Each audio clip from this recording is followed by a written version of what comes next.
Christian friend yang dikasihi oleh Tuhan kita Yesus Kristus, Shalom. Pada bagian ini kita akan mendengarkan satu bagian firman Tuhan dari ayat 21 ayat 1 sampai dengan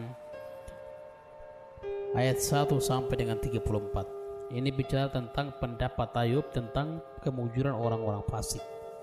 Saudara yang terkasih dalam Yesus Kristus, dalam kondisi yang memprihatinkan atas tubuhnya, setelah harta, kekayaan, dan benda anak-anak pun juga kehilangan, Ayub ada dalam masalah yang sangat serius dalam hidupnya.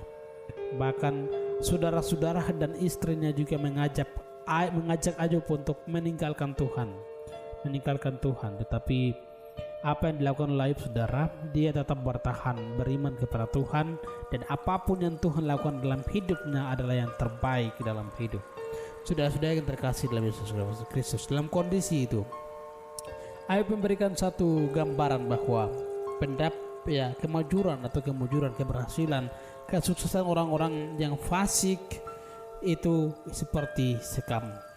Kita lihat pada ayat yang ke-17, ayat yang ke-16. Sungguh kemakmuran mereka tidak dalam tangan Tuhan, tangan mereka sendiri. Rancangan orang fasik jauh dariku.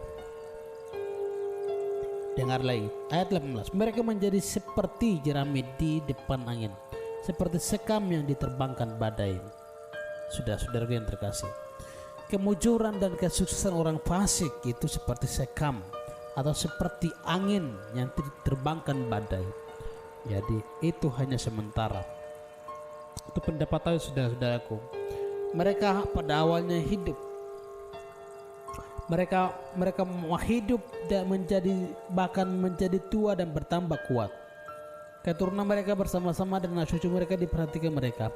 Rumah mereka aman, tak ada ketakutan, dan bentuk Allah atau hukuman Allah tidak menimpa mereka. Mereka seakan-akan seperti itu. Sementara orang-orang baik itu ada dalam bahaya, kadang-kadang sampai cepat meninggal, hidup menderita. Ayub tidak mempersoalkan itu. Tetapi mereka yang hidup dalam kefasikan merasa bahagia karena memiliki segala sesuatu yang diinginkan dan bisa segala sesuatu dilakukan. Tetapi Tuhan tidak memperhitungkan mereka, dan pada akhirnya mereka hilang. Kekayaan harta mereka hilang seperti sekam angin yang diterbangkan badai, saudara-saudara. Jadi saudara-saudara tidak usah bersusah payah untuk menjadi kaya melebihi orang lain. Hiduplah cukup, dalam kecukupan dan memuliakan Tuhan dengan harta.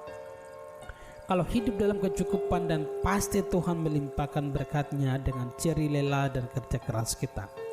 Jangan kita mau menjadi orang yang lebih terdepan dan mengusir orang-orang yang ada di depan kita.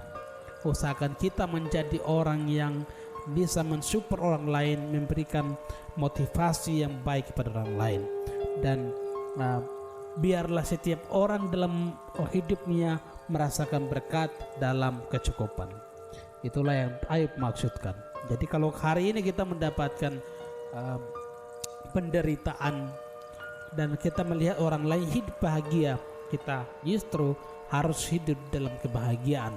Hidup dalam kebahagiaan walaupun dalam penderitaan. Karena penderitaan kita dalam dunia ini cukup untuk dunia, dan di akhirat Tuhan akan membangkitkan kita dalam kesempurnaan dan kebahagiaan. Tuhan memberkati kita dengan firman-Nya. Tuhan, kami mengucap syukur firman-Mu telah kami dengarkan, dan biarlah menjadi bahagia dalam hidup kami untuk mencukupkan diri dengan segala berkat yang Tuhan Engkau kasih dalam hidup, dan tidak mengiri dengan harta kekayaan orang-orang fasik. Terima kasih Tuhan Yesus yang baik, kami mengucap syukur untuk segala cinta kasih-Mu yang sungguh nyata dalam hidup. Dalam nama Tuhan kami Yesus Kristus kami berdoa. Amin.